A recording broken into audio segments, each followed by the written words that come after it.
Bonjour Jean-Pierre. Bonjour, bonjour. Vous êtes acteur, auteur, vous avez une longue carrière dans le théâtre, vous avez été directeur d'une compagnie, vous avez aussi fondé un centre de formation pour de jeunes comédiens ici à Caen dans les années 60, l'Actea. J'ai eu un jeune étudiant qui a accepté de prendre la relève. Oui. Et ça marche encore. Et ça marche encore, et vous y enseignez encore. Rarement, mais ça m'arrive. Voilà. Et puis, j'ai appris là tout à l'heure que vous avez été aussi photographe, reporter. Absolument. Donc, une vie vraiment avec... toujours centrée sur la question de l'art quand même, mais avec de multiples facettes. Et puis, voilà, je vous ai rencontré il n'y a pas très longtemps, au Mans, lors d'une représentation de la pièce de Mohamed El-Khatib, La vie secrète des vieux, où vous interprétiez justement le rôle d'un vieux. Et suite à cette pièce, en prenant un verre, on s'est mis à parler de psychanalyse. Tout à fait. Et là, vous m'avez dit, la psychanalyse m'a sauvé la vie. Absolument. Alors là, voilà, je souhaitais qu'on démarre là-dessus. Tout à fait, oui. Moi, j'ai commencé une psychanalyse sans savoir ce que c'était, parce que je me trouvais malade. J'avais du mal à vivre, à faire les actes les plus élémentaires, comme me nourrir, acheter du pain, etc. Enfin, j'avais la trentaine, c'était dans les années 70. J'étais comédien depuis très peu de temps, et effectivement, j'étais en souffrance totale. Je vivais dans une petite chambre avec un lit. Je raconte mon premier rendez-vous avec la psychanalyse parce que il a été magnifique. D'abord, je vois un psychiatre et je croyais qu'il suffisait de raconter son rêve pour être guéri. C'était naïf comme tout. Alors j'ai raconté mon rêve, le pauvre sans forme. Et il m'a dit, mais je ne peux pas m'occuper de vous, je vais vous conseiller quelqu'un. Et donc je suis reparti voir une psychanalyste. Et j'ai eu un premier rendez-vous avec elle. Et au premier rendez-vous, elle me dit, mais qu'est-ce qu'il y a qui ne va pas, comment, etc. Je lui dis, mais vous savez, madame, je suis comme tout le monde, je suis normal, moi. Ah bon? Alors vous n'avez pas besoin de moi? Et là, quand elle m'a dit, vous n'avez pas besoin de moi, me suis écroulé, j'ai fondu en larmes. Je lui ai dit, je vous en supplie, prenez-moi. C'est même les mots qui... Et donc, effectivement, elle m'a dit, bon, ben, écoutez, rendez-vous la semaine prochaine à telle heure. C'était à Paris et moi j'habitais à Caen. Je suis allé la semaine d'après. À la fin de la séance, elle me dit, ben, rendez-vous dans 2 jours. C'était très cher pour moi puisque je me suis rendu compte qu'à ce compte-là, ma paye allait y passer. D'ailleurs, elle y est passée. Et donc, effectivement, j'ai commencé une analyse 3 fois par semaine à Paris, en rentrant à Paris la nuit, à Caen, Paris-Caen, etc. Enfin bref, je me suis mis aussitôt à chercher du travail, en même temps que j'allais faire l'analyse.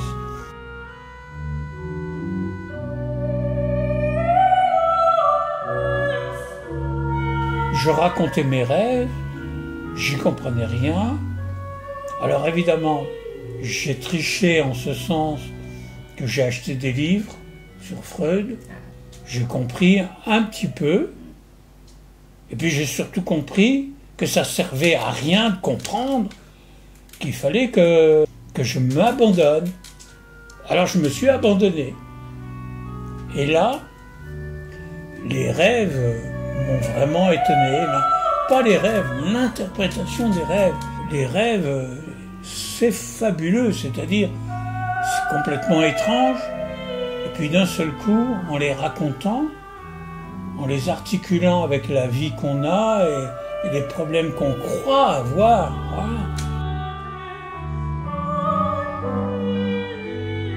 L'autre scène, c'est un terme que vous employez dans ce... Je l'emploie parce que j'ai fait partie à Caen de l'autre scène. Et je n'ai pas fait partie de l'autre scène à n'importe quel moment, j'étais en analyse. Voilà. Donc dans les années 72, ça faisait 2 ans que j'étais en analyse, et là, je découvre l'autre scène.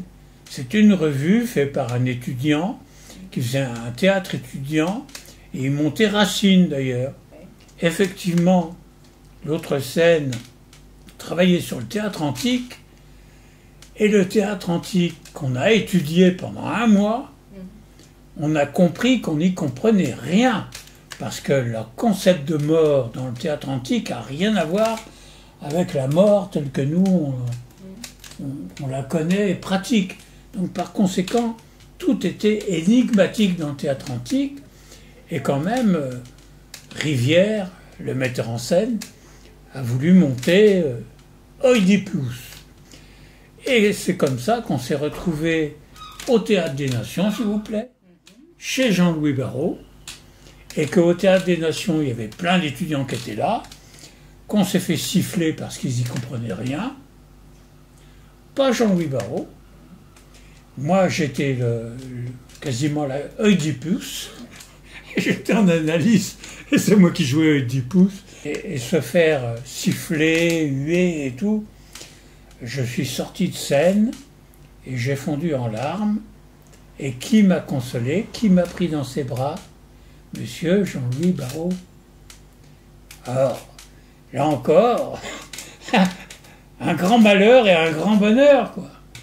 J'ai fait l'autre scène à partir de 72, donc 72, 73, 74, j'étais en analyse.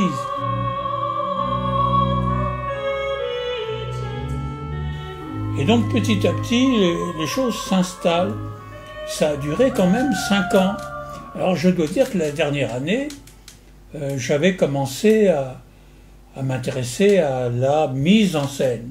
Et là, je me suis intéressé aux bonnes de Jean Genet, avec un de mes étudiants. Et donc mon malaise, mon mal-être, s'est trouvé inscrit dans cette pièce.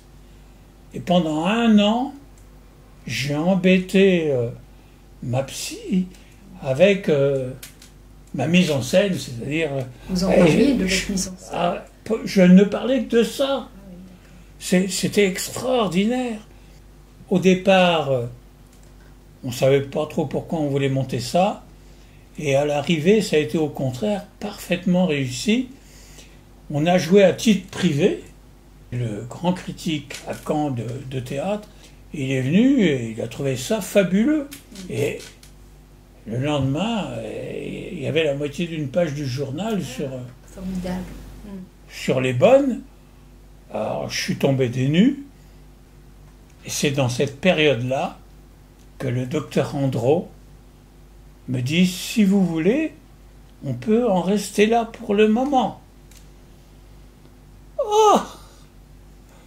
Je dis, madame, c'est incroyable ce qui m'arrive. D'accord, on va en rester là. Je dis ça avec une grande joie parce que j'étais couvert de dettes. Non seulement j'étais couvert de dettes, mais j'avais plus un moment à moi parce que je travaillais en double.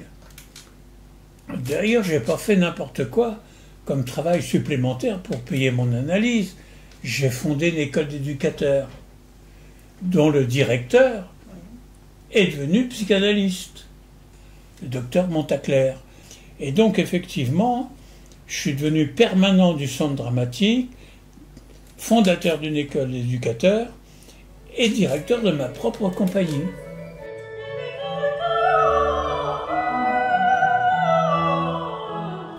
En 75, donc j'ai arrêté mon analyse. Je dis bien arrêté. En fait, j'ai le sentiment aujourd'hui de n'avoir jamais arrêté. Parce que je m'intéresse toujours aux rêves. Et effectivement, les rêves font partie, je ne les néglige pas. Voilà, le rapport à l'inconscient est toujours... il faut qu'il soit vivant, voilà. Complètement vivant. Et il faut qu'il y ait dans ma vie toujours une forme d'incompréhension. C'est d'ailleurs pour ça que j'aime beaucoup la poésie. Les poètes sont les seuls qui écrivent des énigmes. Et ils écrivent des traces, quoi. Ils nous donnent des traces. Ça, c'est René Char. C'est ce que vous faites dans ce livre. Exactement, exactement. Mais c'est très poétique. Très influencé par René Char. Il a dit il faut émerger à sa propre surface. Moi, c'est ce que je fais, comme le poisson. Je viens gober de l'air, puis après, je suis sous l'eau. Je suis dans ma vie. Et je dois dire que cette vie me plaît beaucoup, quoi.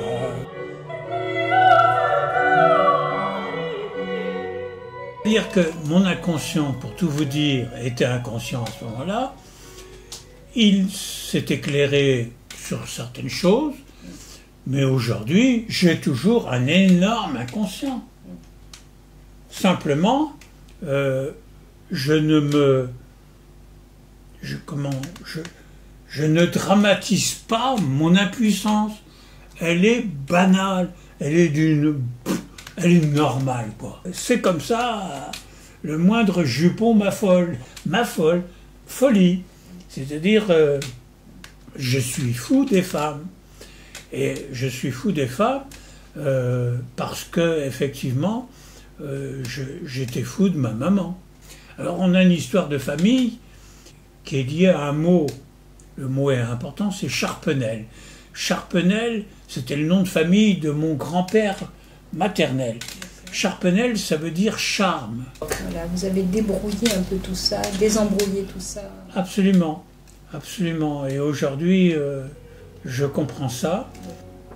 Pendant mon analyse, j'ai rencontré une femme merveilleuse qui m'a accompagné sans jamais me poser de questions, mais elle aurait pu m'en poser, j'aurais pu répondre. Elle m'aimait. Elle est magnifique. Moi, qui n'y connaissais rien, et pour qui la psychanalyse a fait un bien fou, je n'ai rien compris. Et aujourd'hui, dans ma vie, c'est important que je ne comprenne rien à certains moments. C'est-à-dire que j'ai un équilibre entre ce que je sais et ce que je ne sais pas. Quand je fais mes découpes, d'abord, je ne sais pas pourquoi, je ne peux pas prendre de ciseaux. Donc je déchire. Et quand je déchire, et après je colle, je vais à l'aventure, jusqu'à ce que ça me dise quelque chose. Vous avez l'idée que c'est encore un effet lointain de l'analyse? C'est une façon de continuer l'analyse. Oui, d'accord. Voilà. C'est-à-dire que ce dessin, je ne peux pas dire qu'il ne me dise rien, parce que ce regard angoissé est quand même extraordinaire. Mais ce petit poisson rouge que j'ai déchiré, qui est dans une mare noire, et au cœur de la mare noire, il y a un visage apaisé, des yeux baissés, les petits détails comme ça. Oui. Voilà, ça c'est de la dentelle. Il y a une violence, mais elle cohabite avec une gentillesse. Et c'est ça qui est extraordinaire. Effectivement, c'est ça l'inquiétante étrangeté. Vous disiez que finalement il y avait quelque chose dans le jeu des acteurs qui devait être en lien avec l'inquiétante étrangeté. Hein? C'est ça? Tout à fait, tout à fait. Et j'ai trouvé ça formidable. Dans le travail qu'on peut faire avec La vie secrète des vieux, oui, c'est fantastique parce que il y a des choses que je ne comprends pas du tout comment ça marche. Mohamed m'a dit, là, tu lèves la tête, tu souris, mais rien de plus. Quand il m'a dit, tu lèves la tête, tu souris, bon, j'en faisais des tonnes. Il m'a dit, non, non, c'est pas la peine, toc, toc, toc. Simple comme ça, pof, voilà. Mais moi, je suis la dentelle, je suis le petit détail, mais il faut qu'il reste petit, justement. C'est Mohamed qui a raison. Et il ne faut pas en faire des tonnes. En faire des tonnes, c'est lourd, ça détruit tout. Non, c'est dans les détails de notre existence, c'est ça la trace. Quand le renard, le wolf, le loup passe quelque part, il laisse une trace. Il n'y a que les poètes qui vont renifler l'odeur, la trace, et qui vont dire, tiens, quelqu'un est passé là. En fait, Le vrai paysage, on le trouve dans le bocage, dans le petit chemin. Il y a un moment donné, il faut accepter de prendre un petit peu la même route qu'un autre. Voilà, on n'est pas nombreux, mais on est quelques-uns sur ce chemin-là. Et ça me plaît beaucoup, voilà. Donc je pense toujours qu'il y a quelqu'un à rencontrer tout le temps. Mais vous-même, vous avez écrit une pièce de théâtre sur la question de l'amour, en prenant... J'en ai écrit 2. Ah, 2, d'accord. J'en ai écrit 2 qui ont été créés, qui ont été joués au Théâtre d'Alençon. La première s'appelait Toi et moi par hasard. C'était une pièce avec... il y avait du Ionesco, du Duras, du Claudel. C'est-à-dire, j'ai repéré dans leur théâtre comment les rencontres amoureuses se font. Elles se font par hasard. C'est-à-dire qu'en réalité, ce qui est évident, avant de rencontrer la personne qu'on aime, on ne l'a jamais rencontrée. Oui. Alors donc, c'est tout à fait par hasard qu'on la rencontre. Alors, c'est le vrai hasard, c'est de se décider à épouser, à être fidèle. C'est la fidélité qui, d'un seul coup, fait la différence. Et la deuxième que j'ai écrit ça 2 ans après, toujours pour le Théâtre d'Alençon, ça s'appelait « L'un ne va pas sans l'autre ». C'est-à-dire, ça raconte comment il y a des rencontres qui sont pas bonnes, mais pourtant c'est la bonne rencontre. Comme dans les westerns, beaucoup, on s'engueule avec quelqu'un, on rentre, on se repose, on dort, on rêve, et le lendemain matin on se dit merde, mais c'est la femme de ma vie. L'amour est une histoire secrète, quoi. C'est une histoire dont on n'a pas à rendre compte, quoi. Voilà. Comme j'aime ma psychanalyse, qui était la chose la plus précieuse de ma vie que j'avais à ce moment-là. Et que personne ne pouvait m'en détourner. Et c'est parce que je payais cher. Et donc j'étais d'accord pour payer cher. J'étais en aucun cas disposé, j'ai jamais demandé de réduction. J'avais des difficultés, il fallait que je les résolve, ben, je les ai résolues. Et je ne regrette vraiment pas l'argent que j'ai mis à faire mon analyse. C'est-à-dire, on n'a qu'une vie, et c'est la chose la plus précieuse qu'on ait. Ça ne vaut pas grand-chose. On est des millions et des millions, avec une petite vie comme une fourmi. Et cette vie, il n'y a que ça qui compte, tant qu'on est vivant. Voilà. Alors, je suis content de ma vie. Complètement content de ma vie. Et content de vous voir et de vous en parler. Et content que ça puisse vous intéresser.